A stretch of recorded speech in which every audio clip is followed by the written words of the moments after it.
당신이 가장 두려워하는 그 사람, 그 상황, 그 감정이 사실은 당신 자신의 일부라면 어떨까요?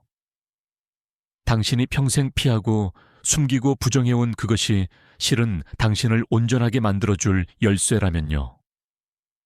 오늘 우리가 함께 들여다볼 이야기는 당신을 불편하게 만들 수도 있습니다. 하지만 동시에 지금까지 이해할 수 없었던 삶의 많은 부분들이 갑자기 명확해지는 경험을 하게 될 것입니다. 칼 융은 인간의 마음속 가장 어두운 구석에서 가장 빛나는 보물을 발견했습니다. 그것은 우리가 그림자라고 부르는 것입니다. 그리고 이 그림자를 이해하는 순간 당신의 모든 관계가, 모든 갈등이, 모든 반복되는 문제가 완전히 다른 의미로 다가올 것입니다. 지금부터 시작되는 이야기에 마음을 열어보세요. 왜냐하면 이것은 단순한 심리학 이론이 아니라 바로 지금 이 순간 당신의 삶에서 일어나고 있는 현실이기 때문입니다. 우리는 모두 자신이 누구인지 안다고 생각합니다. 나는 착한 사람이다. 나는 성실하다. 나는 배려심이 깊다. 우리는 이렇게 스스로를 정의합니다. 하지만 융은 이것이 전체 이야기의 절반에 불과하다는 것을 발견했습니다. 당신이 자신이라고 믿는 그 정체성, 그 성격, 그 모든 좋은 특성들은 사실 의식의 표면에 떠 있는 작은 섬과 같습니다. 그 아래에는 훨씬 더 거대한 무언가가 숨어 있습니다. 당신이 인정하고 싶지 않은 모든 것들, 부끄럽다고 여기는 욕망들, 사회적으로 받아들여지지 않는다고 배운 감정들이 그곳에 가라앉아 있습니다. 이것이 바로 그림자입니다. 어렸을 때를 떠올려 보세요. 당신은 화가 났을 때 소리를 지르고 싶었습니다. 하지만 어른들은 말했습니다. 착한 아이는 그러면 안 돼. 당신은 질투를 느꼈습니다. 하지만 배웠습니다. 그런 감정은 나쁜 거야. 당신은 때로 이기적이고 싶었습니다. 하지만 들었습니다. 다른 사람을 먼저 생각해야 해. 그렇게 하나씩 당신은 자신의 일부를 어둠 속으로 밀어넣기 시작했습니다. 받아들여지기 위해서, 사랑받기 위해서, 살아남기 위해서요. 특히 한국 사회에서 자라며 우리는 더욱 많은 것들을 숨기도록 배웠습니다. 체면, 눈치, 도리. 이 단어들 뒤에는 진짜 나를 감추고 기대되는 모습만 보여야 한다는 메시지가 숨어 있었습니다. 그림자는 나쁜 것들만 담고 있지 않습니다. 이것이 중요합니다. 많은 사람들이 오해하는 부분이기도 합니다. 그림자 속에는 당신의 억압된 분노만 있는 것이 아닙니다. 거기에는 당신이 드러내지 못한 창의성도, 표현하지 못한 자신감도, 살아내지 못한 열정도 함께 묻혀 있습니다. 어쩌면 당신은 어렸을 때 춤을 추고 싶었지만 그것이 경박해 보일까봐 포기했을 수도 있습니다. 그 춤추고 싶은 욕구는 사라진 것이 아닙니다. 그저 그림자 속으로 내려갔을 뿐입니다. 당신은 강하게 자신의 의견을 말하고 싶었지만 갈등을 만들까봐 삼켰을 수도 있습니다. 그 목소리는 여전히 당신 안에 있습니다. 단지 어둠 속에서 기다리고 있을 뿐입니다. 윤근 환자들을 통해 놀라운 패턴을 발견했습니다. 사람들이 가장 강하게 혐오하는 것, 가장 격렬하게 비난하는 것은 바로 자신 안에 억압된 그림자의 모습이었습니다. 당신 주변을 한번 돌아보세요. 당신을 정말로 화나게 만드는 사람이 있습니까? 그 사람의 어떤 면이 당신을 그토록 불편하게 합니까? 거기에 답이 있습니다. 그 사람의 이기심이 당신을 괴롭힌다면 당신 안에도 인정받지 못한 이기심이 있습니다. 그 사람의 오만함이 참을 수 없다면 당신도 자신의 자존감을 제대로 표현하지 못하고 있는 것입니다. 누군가의 나약함이 경멸스럽게 느껴진다면 당신 역시 자신의 연약함을 받아들이지 못하고 있는 것입니다. 이것은 단순한 투사가 아닙니다. 이것은 당신의 무의식이 보내는 정확한 신호입니다. 저것을 봐. 저것이 내 안에도 있어. 하지만 우리는 듣지 않습니다. 대신 더 큰 소리로 비난하고, 더 멀리 도망가고, 더 단호하게 부정합니다. 그럴수록 그림자는 더 강해집니다. 억압된 것은 결코 사라지지 않기 때문입니다. 오히려 더 강력한 형태로, 더 왜곡된 모습으로 되돌아옵니다. 한 중년 여성이 있었습니다. 그녀는 평생 착한 며느리, 좋은 어머니, 헌신적인 아내로 살아왔습니다. 주변 사람들은 모두 그녀를 칭찬했습니다. 얼마나 희생적인지, 얼마나 인내심이 강한지. 하지만 그녀 자신은 알고 있었습니다. 내면 깊은 곳에서 끓어오르는 분노를. 그 분노는 특정한 대상을 향하지 않았습니다. 그저 막연하게 모든 것에 대해 화가 났습니다. 그녀는 자신이 나쁜 사람이라고 생각했습니다. 이렇게 많은 것을 누리면서도 불만스러워 하다니. 하지만 융의 관점에서 보면 이것은 전혀 이상한 일이 아닙니다. 그녀의 분노는 수십 년간 표현되지 못한 채 그림자 속에 쌓여왔습니다. 화낼 권리, 거절할 권리, 자신을 먼저 생각할 권리. 이 모든 것이 착한 사람이라는 정체성 뒤에 숨겨져 있었습니다. 그림자는 참을성 있게 기다리지 않습니다. 억압된 것은 반드시 출구를 찾습니다. 때로는 설명할 수 없는 우울로, 때로는 이유 없는 불안으로, 때로는 갑작스러운 질병으로 나타납니다. 당신이 의식적으로 인정하지 않는 것을 몸이 대신 말하기 시작합니다. 만성피로, 소화불량, 두통. 이것들은 단순한 신체 증상이 아닐 수 있습니다. 그림자가 문을 두드리는 소리일 수 있습니다. 가장 흥미로운 것은 우리가 그림자를 타인에게 투사한다는 사실입니다. 융은 이것을 명확하게 보았습니다. 당신이 누군가를 만났을 때 즉각적으로 느끼는 강한 반응, 그것이 긍정적이든 부정적이든 그것은 대부분 투사입니다. 당신이 어떤 사람을 만나자마자 싫어한다면 그 사람이 당신의 그림자를 지니고 있기 때문입니다. 반대로 누군가에게 강렬하게 끌린다면 그 사람 안에서 당신이 살아내지 못한 가능성을 보고 있는 것입니다. 직장에서 당신을 힘들게 하는 동료를 생각해 보세요. 그 사람의 어떤 점이 당신을 가장 괴롭힙니까? 그 사람이 너무 공격적입니까? 그렇다면 당신 안에는 표현되지 못한 공격성이 있습니다. 그 사람이 무책임합니까? 그렇다면 당신은 어쩌면 지나치게 책임감에 짓눌려 있는지도 모릅니다. 그 사람이 관심을 독차지합니까? 그렇다면 당신도 인정받고 싶어 하지만 그것을 부끄럽게 여기고 있을 수 있습니다. 이것을 이해하는 순간 모든 것이 달라집니다. 당신은 더 이상 그 사람과 싸우지 않습니다. 왜냐하면 그 사람은 단지 거울일 뿐이라는 것을 알기 때문입니다. 진짜 문제는 당신 안에 있습니다. 당신이 인정하지 않은 그 부분, 통합하지 못한 그 조각이 바깥으로 투사되어 당신을 괴롭히고 있는 것입니다. 융은 그림자와의 만남을 개성화 과정의 핵심이라고 보았습니다. 개성화란 진정한 자기 자신이 되어가는 여정입니다. 그리고 이 여정에서 가장 중요한 단계는 자신의 그림자를 직면하는 것입니다. 이것은 쉬운 일이 아닙니다. 당신이 평생 부정해온 것, 숨겨온 것, 나쁘다고 배운 것을 마주한다는 것은 용기가 필요합니다. 하지만 이것 없이는 진정한 자기를 알 수 없습니다. 그림자를 만나는 과정은 고통스럽습니다. 한 남성이 있었습니다. 그는 자신이 매우 합리적이고 논리적인 사람이라고 믿었습니다.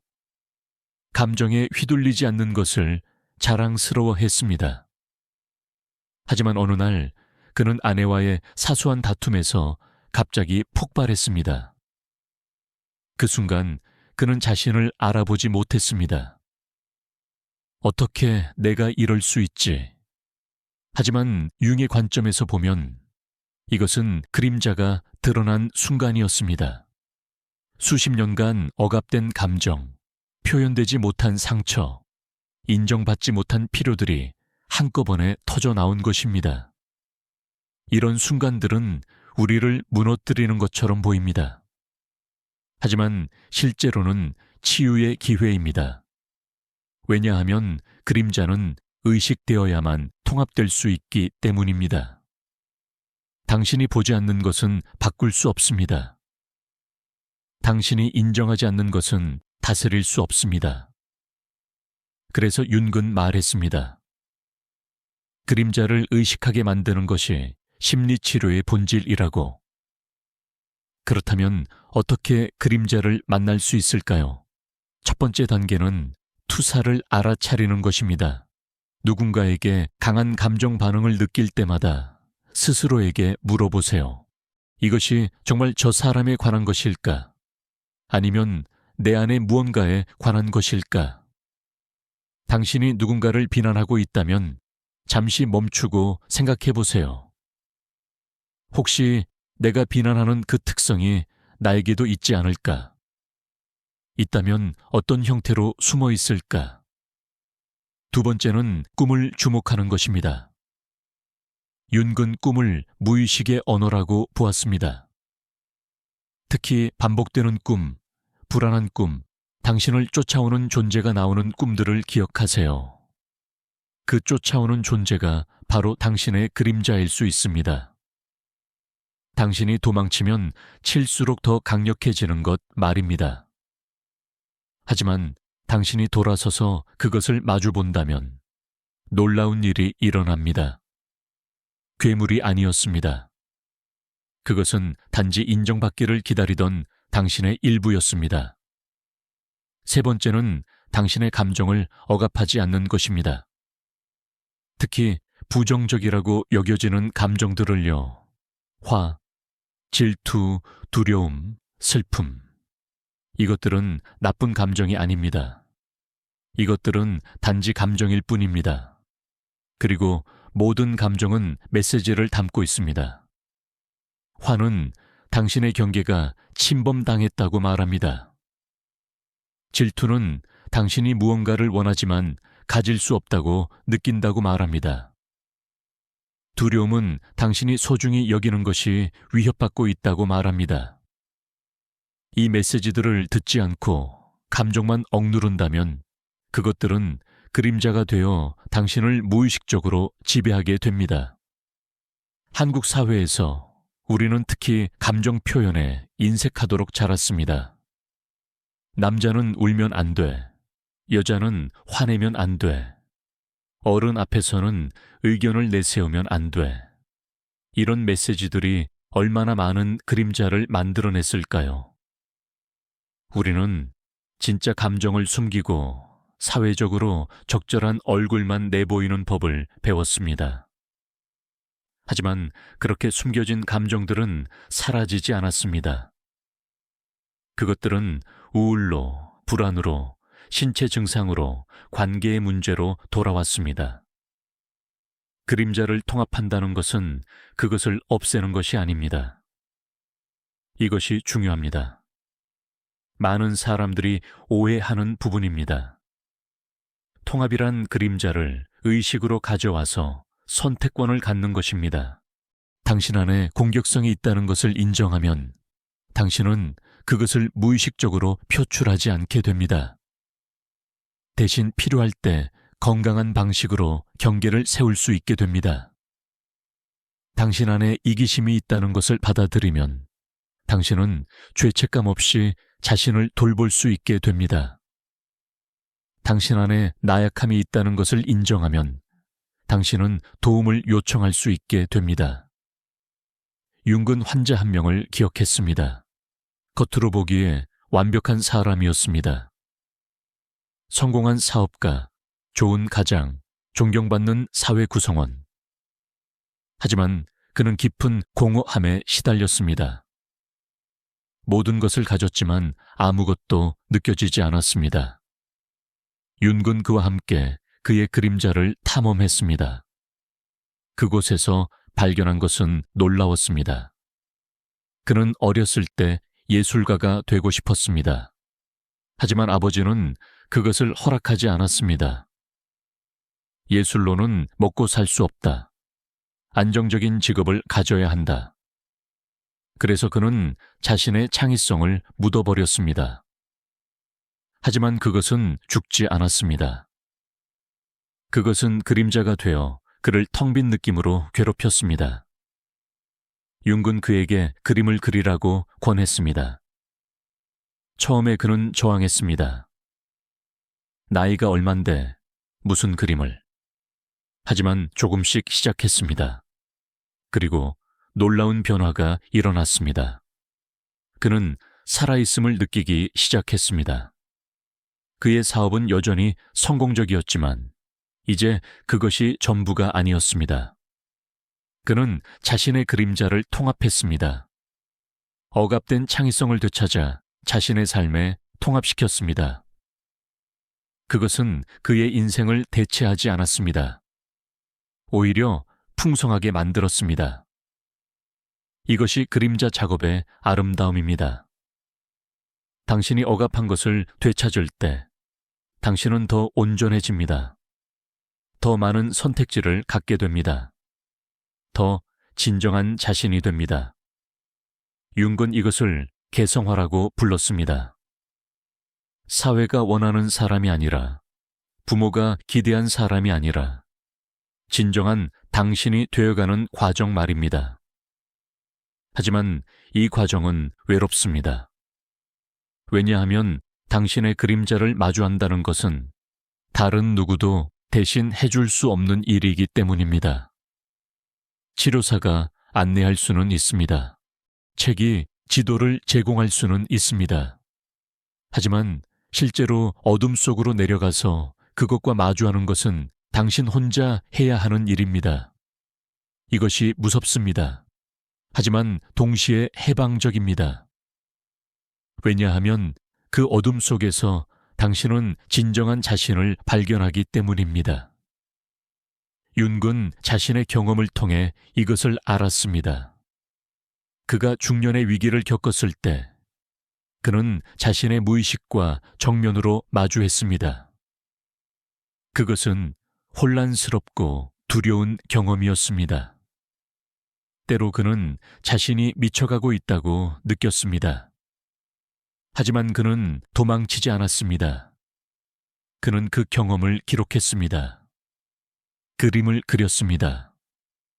내면의 인물들과 대화했습니다. 그리고 그 과정에서 그는 자신의 그림자를 만났습니다. 그가 부정해온 모든 것, 두려워한 모든 것과 마주했습니다. 그 만남에서 그는 자신의 가장 위대한 작업을 발견했습니다. 무의식에 대한 이해, 원형에 대한 통찰, 개성화 과정에 대한 지식. 이 모든 것이 그의 그림자와의 만남에서 나왔습니다. 그가 도망쳤다면, 그가 그것을 억압했다면, 우리는 지금 이 지혜를 갖지 못했을 것입니다. 그의 용기가 우리에게 길을 열어주었습니다. 당신도 그 길을 걸을 수 있습니다. 당신의 그림자를 만날 수 있습니다. 그것은 당신이 생각하는 것만큼 무섭지 않습니다. 사실 그림자가 무서운 것은 그것이 어둠 속에 있을 때뿐입니다. 빛을 비추면 그것은 단지 당신의 일부일 뿐입니다. 오랫동안 무시되고 거부당해서 상처받고 화난 당신의 일부.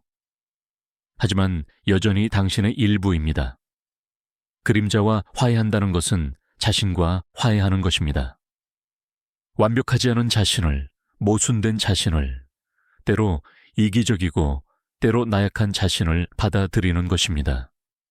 이것이 진정한 자기 수용입니다. 표면적으로 좋아 보이는 부분만 사랑하는 것이 아니라 어둡고 부끄러운 부분까지도 포용하는 것입니다. 한 여성이 있었습니다. 그녀는 평생 완벽주의자로 살았습니다. 모든 것을 완벽하게 해야 했습니다. 집은 항상 깨끗해야 하고, 아이들은 항상 모범적이어야 하고, 그녀 자신도 항상 흠잡을 데 없어야 했습니다. 하지만 이 완벽함 뒤에는 깊은 불안이 숨어 있었습니다. 그녀는 자신이 불완전하다는 것이 드러날까봐 두려워했습니다. 그래서 더욱 완벽하려고 애썼습니다. 이것은 끝없는 싸움이었습니다. 어느 날 그녀는 무너졌습니다. 더 이상 유지할 수 없었습니다. 그리고 그 무너짐 속에서 그녀는 자신의 그림자를 만났습니다. 혼란스럽고 지저분하고 불완전한 자신. 처음에는 수치스러웠습니다. 하지만은 점차 그녀는 깨달았습니다. 이것도 나야. 이것도 괜찮아. 그녀는 자신의 불완전함을 받아들이기 시작했습니다. 그리고 역설적으로 그녀의 삶은 더 완전해졌습니다. 왜냐하면 이제 그녀는 온전한 자신으로 살 수 있었기 때문입니다. 이것이 그림자의 선물입니다. 당신이 억압한 것을 되찾을 때 당신은 더 많은 에너지를 갖게 됩니다. 억압에는 엄청난 에너지가 듭니다. 무언가를 끊임없이 밀어내고 숨기고 부정하는 것은 피곤한 일입니다. 하지만 그것을 받아들이면 그 에너지가 자유로워집니다. 당신은 더 이상 자신과 싸우지 않습니다. 그 에너지를 창조적인 일에, 의미 있는 관계에, 진정한 성장에 쓸 수 있게 됩니다. 융은 또한 집단적 그림자에 대해 이야기했습니다. 개인만 그림자를 갖는 것이 아니라 사회도, 문화도, 국가도 그림자를 갖습니다. 한국 사회의 그림자는 무엇일까요? 어쩌면 우리가 집단적으로 억압해온 것들이 있을지 모릅니다. 개인의 욕구, 다름에 대한 수용, 실패에 대한 관대함. 우리는 성공을 숭배하면서 실패를 그림자 속으로 밀어넣었습니다. 우리는 조화를 중시하면서 갈등을 그림자로 만들었습니다. 우리는 집단을 우선시하면서 개인을 그림자 속에 숨겼습니다. 이 집단적 그림자는 어떻게 나타날까요? 때로는 특정 집단에 대한 차별로, 때로는 사회적 문제에 대한 부정으로, 때로는 집단적 불안과 우울로 나타납니다. 그리고 개인과 마찬가지로 사회도 그림자를 의식하고 통합할 때만 진정으로 성숙해질 수 있습니다. 하지만 집단의 변화는 개인에서 시작됩니다. 당신이 자신의 그림자를 인정할 때 당신은 타인의 그림자에도 더 관대해집니다. 당신이 자신의 불완전함을 받아들일 때 당신은 다른 사람의 실수도 이해할 수 있게 됩니다. 당신이 자신의 어둠을 통합할 때 당신은 세상의 어둠에도 더 현명하게 대응할 수 있습니다. 그림자 작업은 평생의 과정입니다. 한번 하고 끝나는 것이 아닙니다. 인생의 각 단계마다 새로운 그림자가 드러납니다. 젊었을 때는 보지 못했던 것들이 중년에 나타납니다. 중년에 통합한 것들이 노년에 다시 다른 형태로 찾아옵니다. 이것은 끝나지 않는 여정입니다. 하지만 그것이 문제가 아닙니다. 오히려 이것이 삶을 풍요롭게 만듭니다. 융은 말년에 이렇게 말했습니다. 나는 여전히 나 자신을 완전히 알지 못한다. 하지만 그것이 괜찮다. 내가 알아가는 과정 자체가 의미 있다. 이것이 그림자와 함께 사는 지혜입니다. 모든 것을 알려고 하지 않습니다. 모든 것을 통제하려고 하지 않습니다. 단지 열린 마음으로 자신을 탐험하고 발견한 것을 받아들이고 그것과 함께 성장해 갑니다. 당신의 그림자는 적이 아닙니다. 그것은 당신이 온전해지기 위해 필요한 조각입니다. 당신이 그것을 받아들일 때 당신은 더 완전한 사람이 됩니다. 더 진실한 사람이 됩니다. 더 자유로운 사람이 됩니다. 왜냐하면 이제 당신은 더 이상 자신의 일부를 숨기고 다니지 않아도 되기 때문입니다. 당신은 있는 그대로의 당신으로 살 수 있습니다. 오늘 이 이야기를 들으면서 어쩌면 당신은 불편했을지도 모릅니다. 어쩌면 저항이 느껴졌을지도 모릅니다. 그것은 자연스러운 반응입니다. 자아는 그림자를 보호하려 합니다. 왜냐하면 그림자를 인정하는 것이 정체성에 대한 위협처럼 느껴지기 때문입니다. 하지만 실제로는 그 반대입니다. 그림자를 인정하는 것이 진정한 정체성으로 가는 길입니다. 융의 가르침은 단순합니다. 하지만 실천하기는 어렵습니다. 자신의 어둠을 보라. 그것을 부정하지 말라. 그것과 대화하라.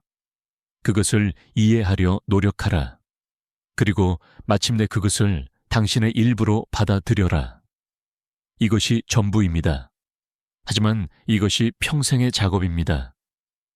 당신이 오늘 이 자리에서 가져갈 수 있는 것은 하나의 질문입니다.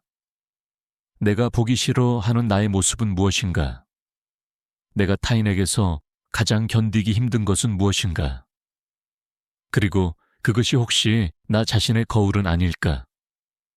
이 질문을 가지고 당신의 일상으로 돌아가세요. 사람들을 만날 때마다, 감정이 일어날 때마다 이 질문을 떠올리세요. 그리고 천천히 조금씩 당신의 그림자를 만나기 시작하세요.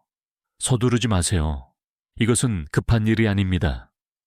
하지만 중요한 일입니다. 당신의 삶에서 가장 중요한 일 중 하나일지도 모릅니다. 왜냐하면 이것이 당신을 진정한 자신으로 이끄는 길이기 때문입니다. 융은 우리에게 용기를 주었습니다. 자신의 어둠을 탐험할 용기, 불완전함을 받아들일 용기, 진정한 자신이 될 용기를요. 그리고 그는 보여주었습니다. 그 여정이 가치 있다는 것을, 그 끝에 무엇이 있는지를요. 온전함, 진정성, 그리고 깊은 평화가 있습니다. 당신의 그림자가 당신을 기다리고 있습니다. 오랫동안 어둠 속에서 인정받기를, 받아들여지기를, 사랑받기를 기다려왔습니다. 이제 그것을 만날 시간입니다. 두렵지만 필요한 만남입니다. 하지만 당신은 혼자가 아닙니다. 윤기 그 길을 먼저 걸었습니다. 수많은 사람들이 그 뒤를 따랐습니다. 그리고 지금 당신의 차례입니다. 당신의 어둠 속으로 들어가세요. 거기서 당신은 가장 빛나는 보물을 발견할 것입니다. 바로 진정한 당신 자신을요.